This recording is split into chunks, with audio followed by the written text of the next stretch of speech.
هنتكلم عن الموضوع الرابع أو الفورث توبيك اللي هو الفيرال هيباتيتس، اللي هو الالتهاب الكبدي الفيروسي. لأن في أنواع تانية في أنواع تانية، بس أنا مش محل دراستنا من أي واحدة. الفيرال هيباتيتس بينقسم لحاجتين، إما أكيوت أو كرونيك. أكيوت أو كرونيك. أكيوت يعني حاد، يعني فترة صغيرة، أو كرونيك اللي هي الفترة المزمنة. الأكيوت في الغالب بيكون من 15 يوم أو شهر أو أقل من كده، فدي بنسميها أكيوت فيرال هيباتيتس، اللي هي فترة حادة لسه الميكروب أو الفيروس فترة لسه ما مبقاش متمكن من الجسم قوي، أو لسه في فترة الأعراض الصعبة والشديدة اللي مش عارفين إن هي إيه، أو بتحتاج تشخيص، أو بتكون الأعراض فيها واضحة قوي. طيب، الحالة التانية بتكون الكورونيك هيباتيتس، ودي هنتكلم عنها بالتفصيل في الآخر. الأكيوت حالة بتحصل نتيجة الإصابة بأحد الفيروسات الكبدية. طب احنا عندنا كم فيروس كبدي؟ 5، A B C D E. الخمسة دول ممكن يعملوا ايه؟ هيباتيتس فيرال، يسموها فيرال هيباتيتس. الرموز بتاعتهم قدامنا ايه؟ HAV HBV HDV HCV HEV. كل كلمة H فيهم أو H كابيتال ريسمبل إن ده اسمه هيباتيتس، V ريسمبل فيروس، يبقى هيباتيتس فيروس سي، هيباتيتس فيروس A، وهكذا. طب ايه الأعراض اللي بتكون في مرض الفيرال هيباتيتس أو الهيباتيتس عامة؟ الأعراض بتكون زي دور الإنفلونزا، زي دور التيبيكال تقريبا، مفيش فيها أي حاجة، زي الفتيج، سلايت فيفر، ماسل جوينت بين أو إيكو. دي كلها بتبقى أعراض الفيرال هيباتيتس، وفي الغالب أشهرهم بتكون مثلا أعراض فيروس A. فيروس A هو أشهر الأعراض دي، وبتبان معاه بصورة واضحة، والحمد لله بتبدأ تخف بسرعة وهكذا. قد يكون فيها نوزيا وفوميتنج، وبعد كده ممكن يحصل يلوش في الاي اللي هو يسمونه سكدرة، اللي هو صفار في بياض العين، وده بيكون عرض واضح.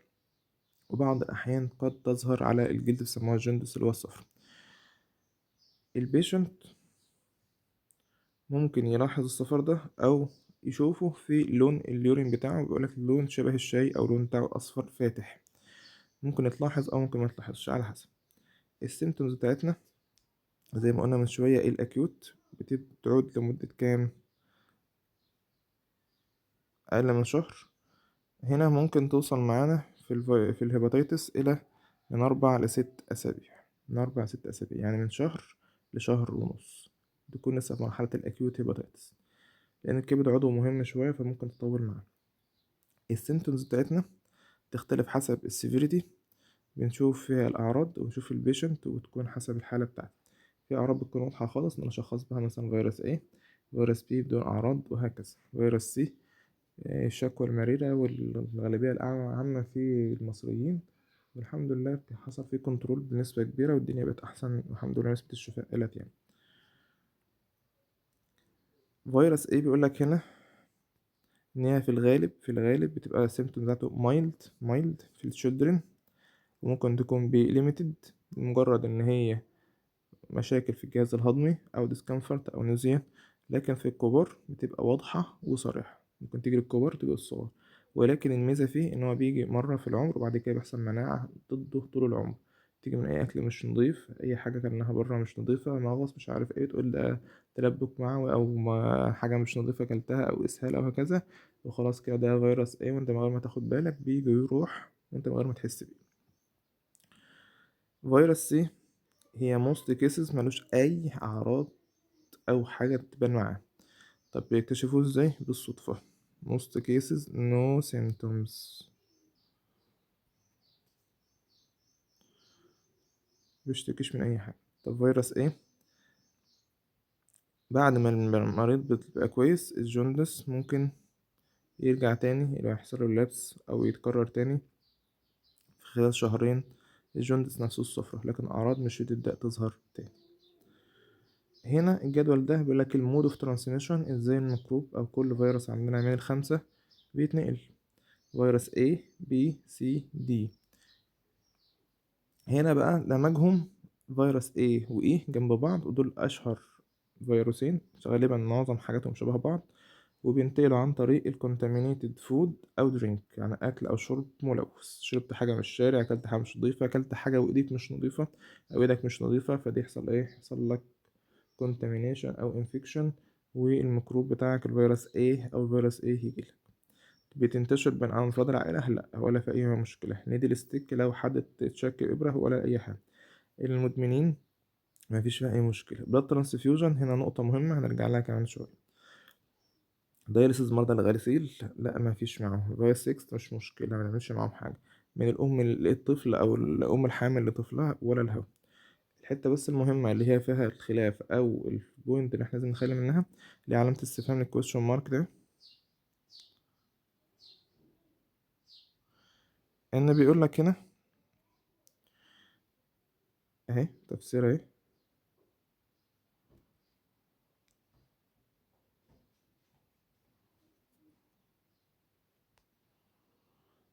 إن لو البلاد عن طريق البلاد ترانسفيوجن بنقل نقل دم زي ما خدنا هناك في مخاطر نقل الدم، ممكن تقل أحد الفيروسات الكبدية. إن البلاد لو كارينج فيروس A أو E في مرحلة والمريض معلوش أي أعراض والفيروس أو الميكروب فترة الحضانة اللي هي فترة الانكيوبيشن بيريود، الميكروب أو الفيروس ممكن ينتقل للشخص اللي نقلتله دم. فنخلي بالنا إن حتى لو الشخص ممكن معلوش أعراض ولكن ممكن يكون إيجابي في دمه، عشان كده تعمل له تحاليل والفحوصات قبل نقل الدم. فيروس ايه او سموه فيرال هيباتيتس ايه او سموه الاكيوت هيباتيتس ايه، لانه من الفيروسات اللي بتكون حاله اكيوت وبتختفي لوحدها والحمد لله، وده من نعم ربنا ان هي خفيفه ولطيفه بيحس بيها بسرعه خفيفه ومحتاجه راحه بس، وبعد كده بتخف لوحدها. فيروس ايه هيباتيتس فيروس ايه infection is transmitted from patient to healthy person through eating and drinking water contaminated with patient feces and urine. يبقى اكل او شرب ملوث بتلوث بيه اكيد بالفيسز او اليورين. in an urban area اللي هي الأماكن الريفية أو الغير حضرية low hygienic status اللي هو الناس في الغالب ما عندهمش نظافة عالية and due to environmental pollution اللي هو التلوث الريت بتاع الهيباتيتس فيروس A infection عالي عن الأماكن الحضرية أو الأماكن فيها نضيف. in non-urban area الهيباتيتس infection infect البيشنت امتى؟ in their first years في سنواتهم الأولى في حياتهم، أول 3 4 5 سنين.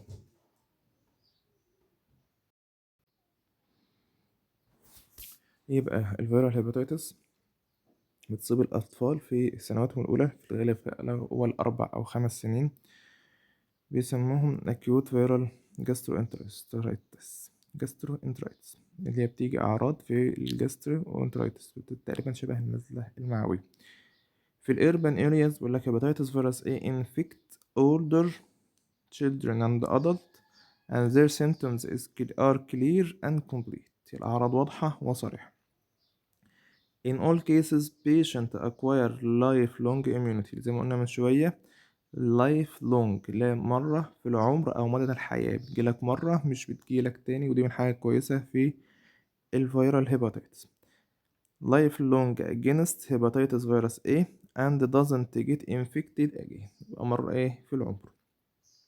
طب ايه الكومبليكيشن بتاعتنا؟ in very small percentage نسبة صغيرة جدا من الناس اللي جالهم acute hepatitis A may lead to acute liver failure and coma. ممكن تحصل لهم كوما اللي هو خلاص غيبوبة، أو يحصل acute liver failure وممكن تتلحق في الغالب عادي ميحصلش فيها أي مشكلة. acute hepatitis never lead to chronic liver inflammation، ودي معلومة مهمة جدا جدا جدا.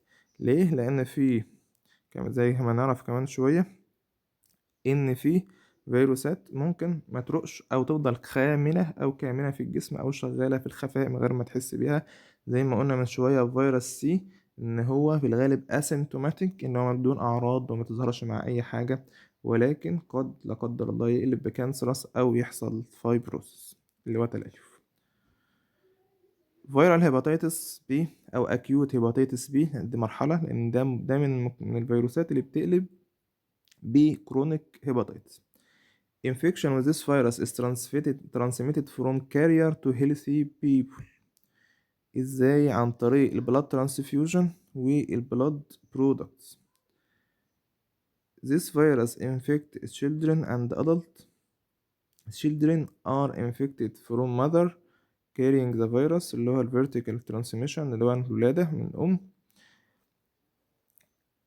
while infection in adult is through other ways such as contaminated surgical instrument والناس بيعمل تاتو acupuncture needs اللي هو بيعمل وشم أو تاتو أو حاجات اللي هي بيحقنوها تحت الجلد دي أو ياخدوا injected drugs أو sexual relations أو contaminated endoscopes contaminated with أو dialysis machine دي مشاكل بتحصل معانا.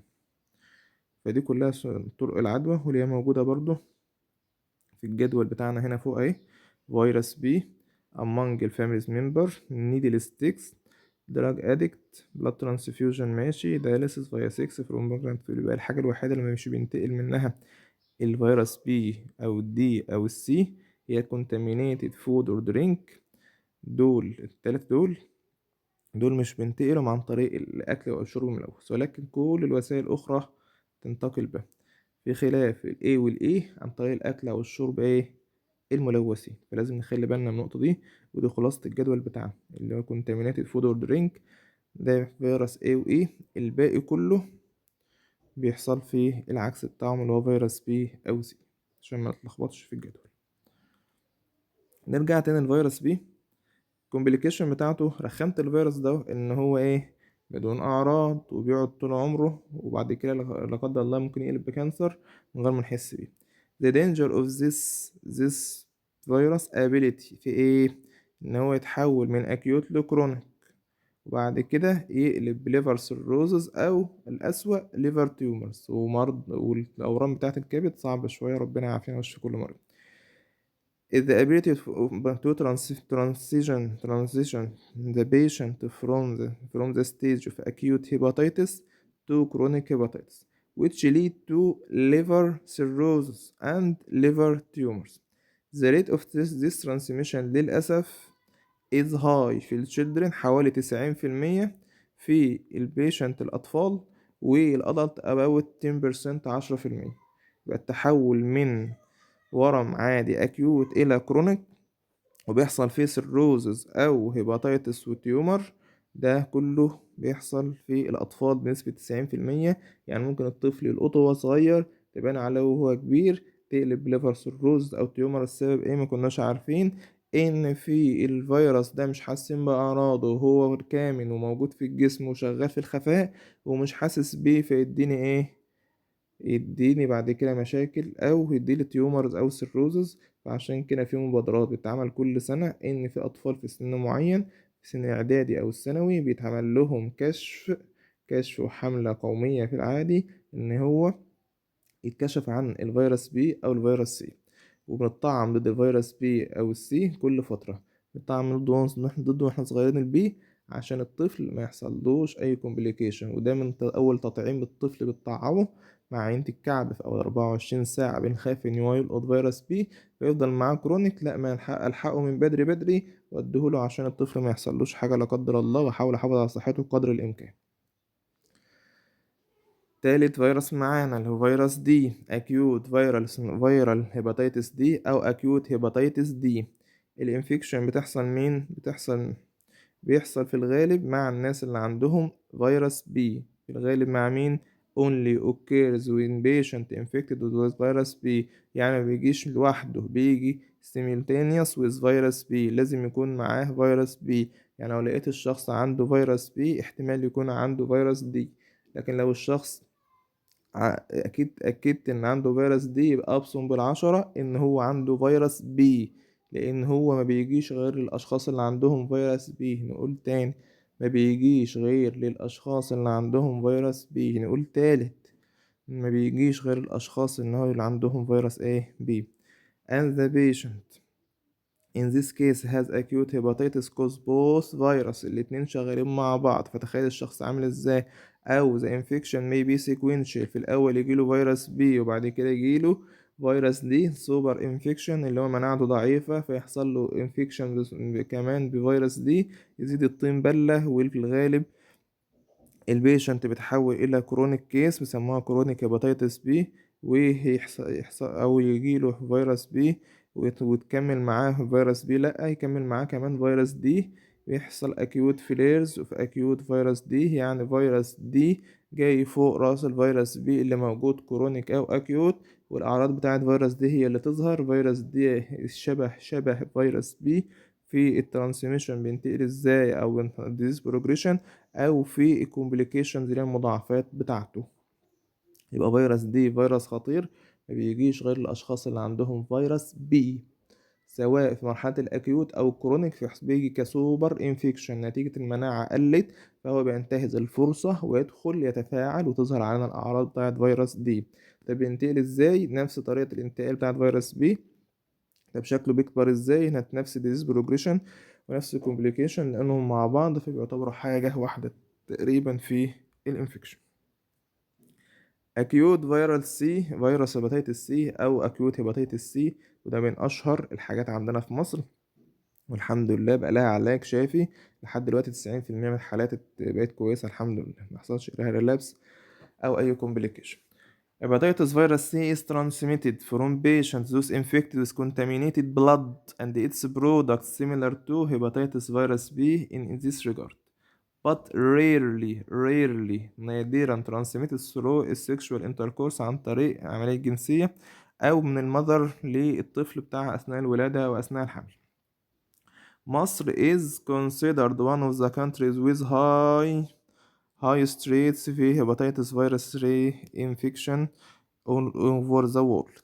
ده كان زمان بسبب حاجة معينة حصلت، وللأسف معظم الأشخاص اللي عايشين أو اتصابوا بالميكروب ده بسبب إن كان زمان مفيش سرنجات زي ما بيقولوا، أو السرنجة ما كانش بتتغلى اللي هي سنجل يوز دلوقتي، وبقت سرنجة واحدة بتتكرر مع أشخاص كتير، لأن ما كانش فيه مصانع السرنجات أو التطور احنا حصلنا له دلوقتي.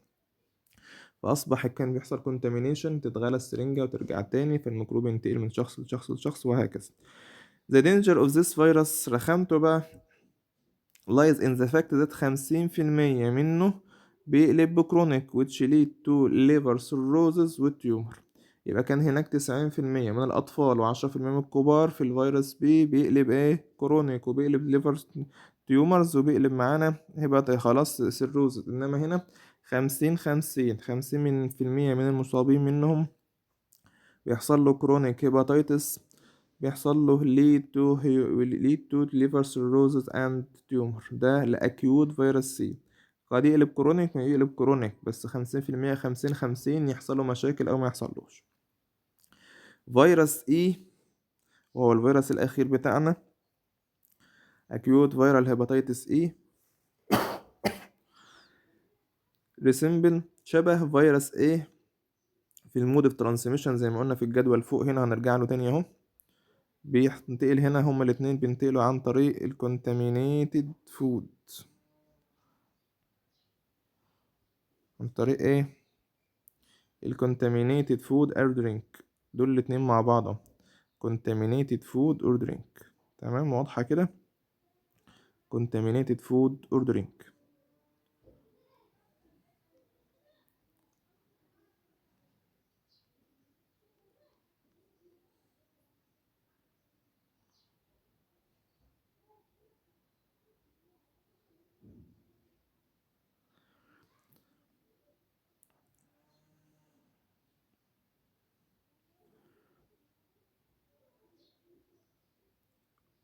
ولكن الميزة فيه زي فيروس ايه ان هو مش بيحصل فيه inability، اللي هو مش غير قادر انه يحصل chronic liver cirrhosis.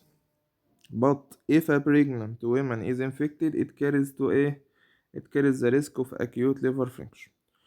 يبقى لو أم مصابة ممكن عندها ريسك أو عامل خطورة إن هي ممكن يحصل لها acute liver failure.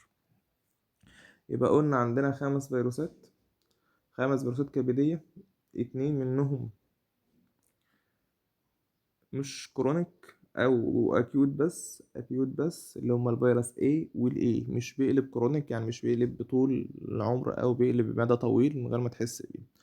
3 بيقلبوا معانا من الأكيوت يتحول للكرونيك، اللي هو الفيروس B والسي والدي. بي سي دي ما تنساهمش كده، بي سي دي ورا بعض، دول ممكن يقلبهم بكرونيك. ومشكلة الكرونيك ان هو يعمل حاجة من الاتنين، اسهلهم ان هو يعمل ليفر سيروزز وأرخمهم إن يحصل ليفر تيومر، لأن التيومر البروباجيشن بتاعته وأعراضه ومصايبه ما بتلحقش، يعني الكبد عضو نشط جدا وغني بالدم وبيفلتر كتير والدم طول النهار بيخش له، فده بيكون مشكلة إن هو يحصل ميتاستازيز أو بينتقل من عضو لآخر وبيحمل ينتقل الكانسر أو الأورام لمشاكل لأماكن أخرى.